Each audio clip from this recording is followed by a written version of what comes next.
I'm trying to record. That's what people are going to be listening for. That's the debate that you deserve. Because in the coming weeks, you're going to have a big choice to make about it. And it's not just a choice between two candidates or two political parties. It's a choice between two different paths for this country. And it's a choice between two fundamentally different visions for our nation. See, I believe that as a nation, we're moving forward again. Yeah. We're not where we need to be yet. We've got a lot more work to do here in Nevada and all across the country to make the middle class secure again. To give ladders of opportunity for folks who are fighting to get into the middle class. But the question is, whose plan is better for you?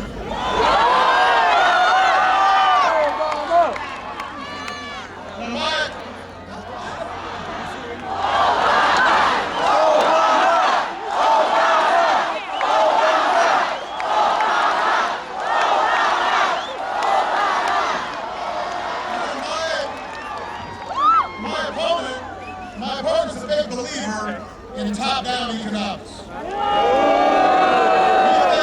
Let's spend another $5 billion on tax cuts for the wealthy. If we get rid of regulations on Wall Street, then all our problems will be solved. Jobs and prosperity will trickle down on all of you. The deficit will disappear. We'll live happily ever after. There's always a problem. There's only one problem with that. We tried that in the decade before I became president. Right? It didn't work. Right? Top-down economics never works. Didn't work then, won't work now. We need to double down on the same trickle-down policies that got us into this mess in the first place. We don't need... Stop waving your hat. We don't need policies that just help us at the very top. That's not how the country grows. We need a middle class. We succeed when the middle class is getting bigger. To get ahead and live up to their God-given potential. We don't get very far when you've got leaders who write off half the nation as a bunch of victims who don't take responsibility for their lives. I've been through that a lot. You guys may get tired of it. Never! But as I travel around the state, I don't see a lot of victims. I see a lot of hard work in Nevada. I see students trying to work their way through school. I see single moms trying to get overtime and raise their kids. I see senior citizens who saved all their lives because they've worked all their lives to earn their retirement. I see veterans who serve this country great. Yes! I see soldiers who defend our freedom today. We don't believe government should help people who are trying to help themselves, but we do believe in something called opportunity. We believe that hard work should pay off in this country, that responsibility should be rewarded in this country, that this is a country where everybody should get a fair shot.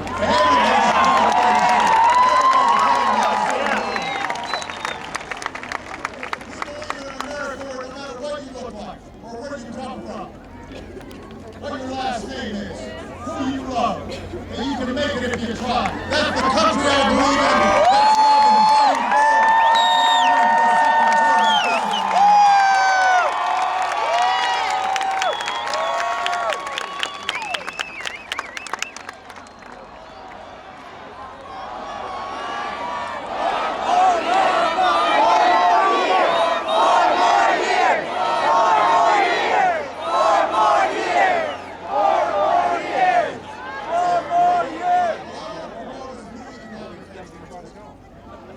What is rooted in the belief that we grow the economy best when everybody's got a shot. And the middle class is thriving. I won't pretend that it's going to be easy to get there. It took us a bunch of years to get us into this mess. It's going to take a few more to get us out. But I want everybody to know that our challenges can be solved. Our problems can be met. We still got the best workers in the world, the best entrepreneurs, the best scientists, the best businesses. best colleges, the best universities. There isn't a country on earth that wouldn't trade places with the United States. You know what? The path I'm offering may be hard, but it leads to a better place. So I put forward a specific, practical plan to create jobs and grow the middle class and rebuild our economy on a stronger foundation. So I want you to know what this plan is. So when you talk to folks, you can say, well, here's what he's going to do. First, I want to export more products, but I want to outsource fewer jobs. You remember when the auto industry was about to go under? My opponent said, let Detroit go bankrupt. I said, don't move, vote.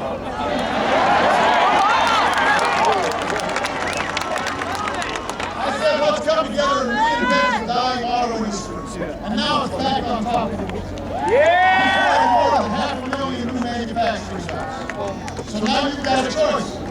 We can keep giving tax breaks to companies that ship jobs overseas, or we can reward companies that are opening new plants and hiring new workers right here in Nevada. I want to help big factories and small businesses export more. We can create 1 million new manufacturing jobs, but you're going to have to vote to make it happen. I want us to control more of our energy. That's the second part of our plan. And after 30 years of doing nothing, we raised fuel standards, so by the middle of the next decade, your cars and trucks will go twice as far on a gallon of gas. That will save you money, and it will be good for our economy, and it's good for our education, and it's good for our environment.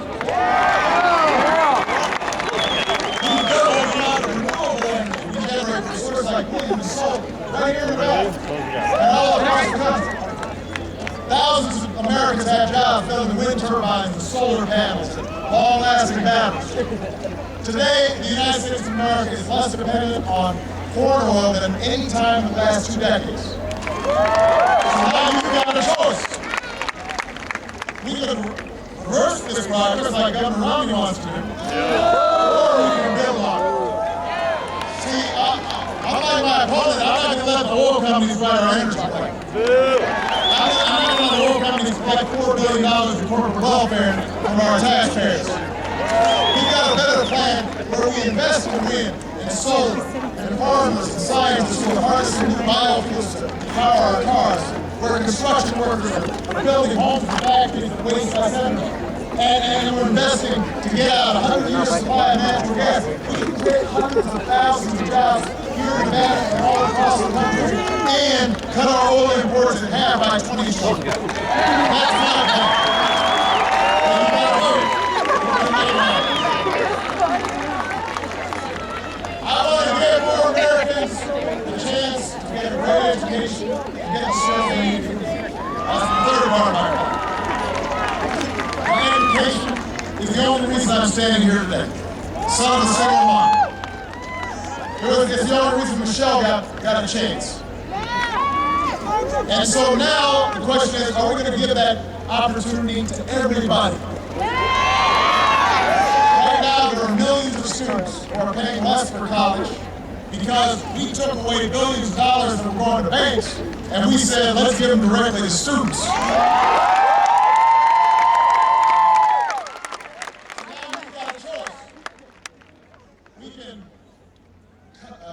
Gut our investments in education like Governor Romney wants to do to pay for more tax breaks for the wealthy.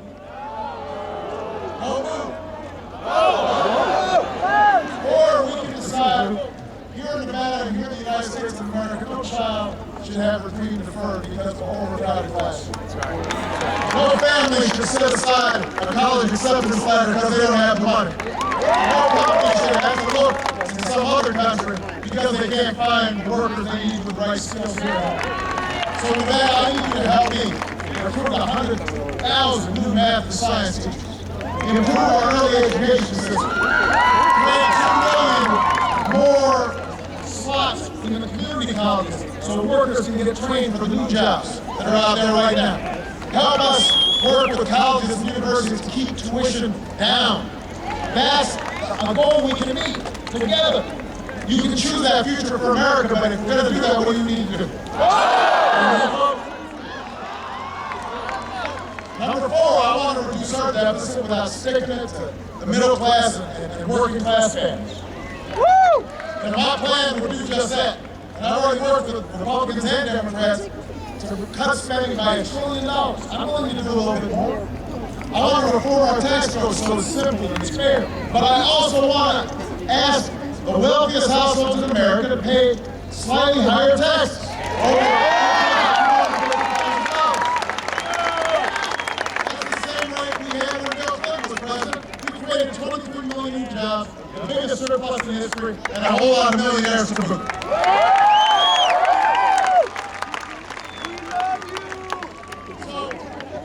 So that's my plan. And in fairness, my opponent's got a plan too. There's only one problem. Some of you heard Bill Clinton say, there's no arithmetic here.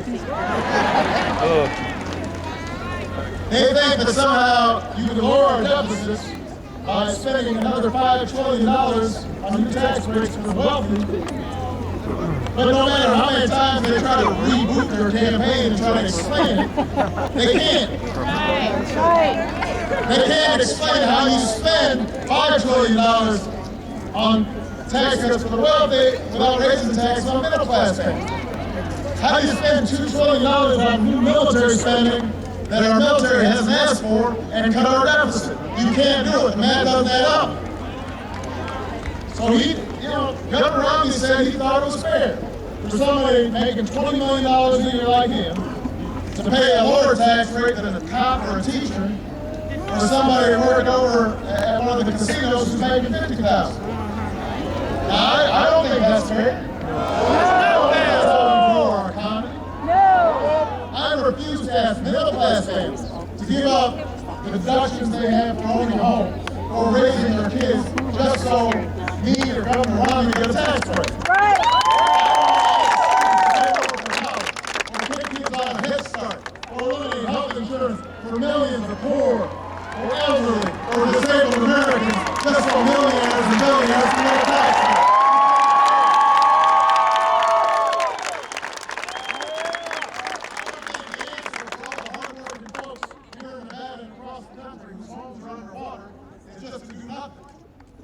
Wait it out.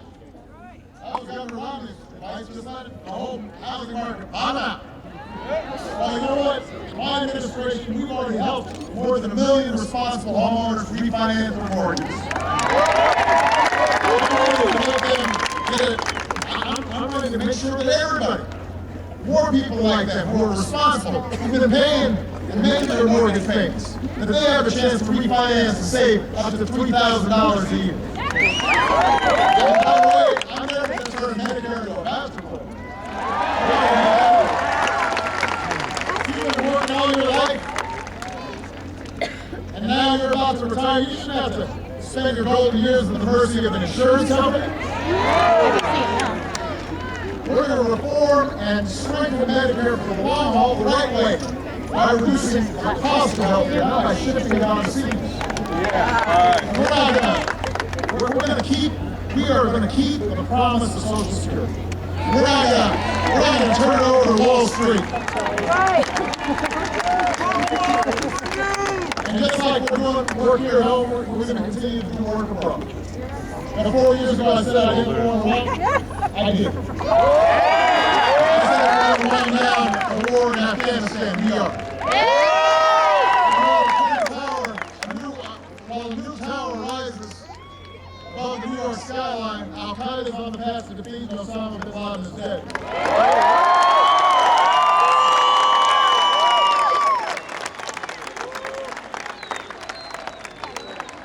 I love you!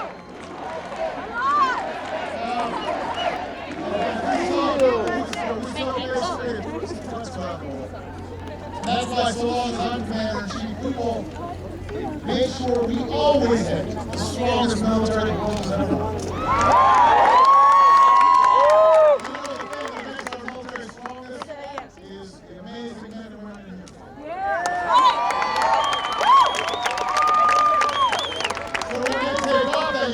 When they come home, we've got to serve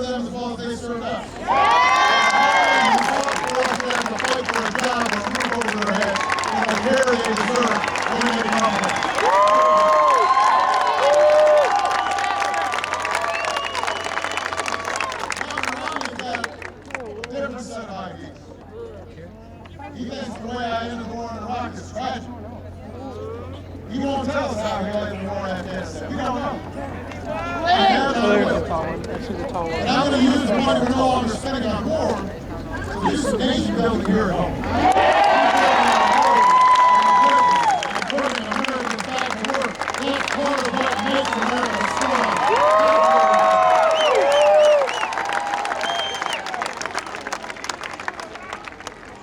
So that's the choice we face in this election. It's what the election comes down to. And you are going to hear over the next 2 months, I know you must be tired of hearing hands. Well, you're going to hear more over the next 6 weeks. And over again, you're going to hear my opponents talk about how bigger tax cuts, fewer regulations, that's the way to go. Since government can't do everything, you don't want to stop it. Their basic theory is if you can't afford health care, and hope you don't get sick. If you can't afford college, borrow money from your parents. Our parents don't have money either. I don't think government can solve all our problems, but government's not the source of all our problems. There's some things we've got to do together. But instead of going around blaming somebody, you, the Grimmey, somebody for what's going on, what we need to do is pull together. We're all in this together.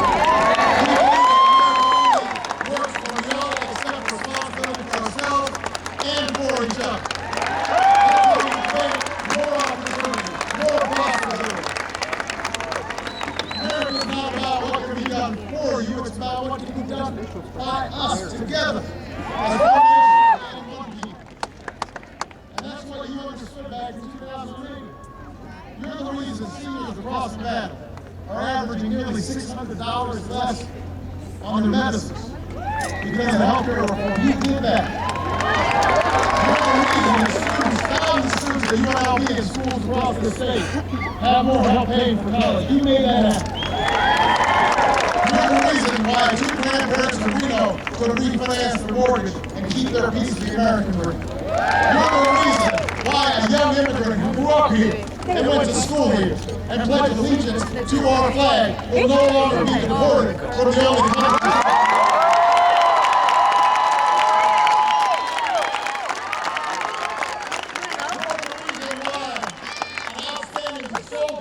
Won't be kicked out of the military just because of who we love.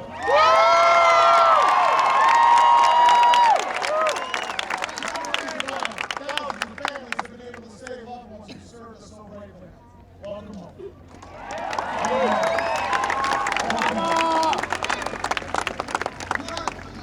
You made it happen. And I made this point down the floor the other day. Governor Romney heard me say you can't make changes just from Washington. And somehow he got on the side about this. He changed his speech and said, I'm going to make change from the inside. And he got me thinking, well, what kind of inside jobs are you talking about? Inside jobs where outsourcers are writing the tax code. He's talking about the inside job where oil companies are running the energy plan, health insurance companies are running the insurance plans. You know, and he's talking about the inside job where a bunch of men in Washington decide women can't make their own health care decisions. Like my uterus being held hostage. If that's the inside job he's talking about, we don't want it. We don't need it. Change is only going to happen for ordinary Americans.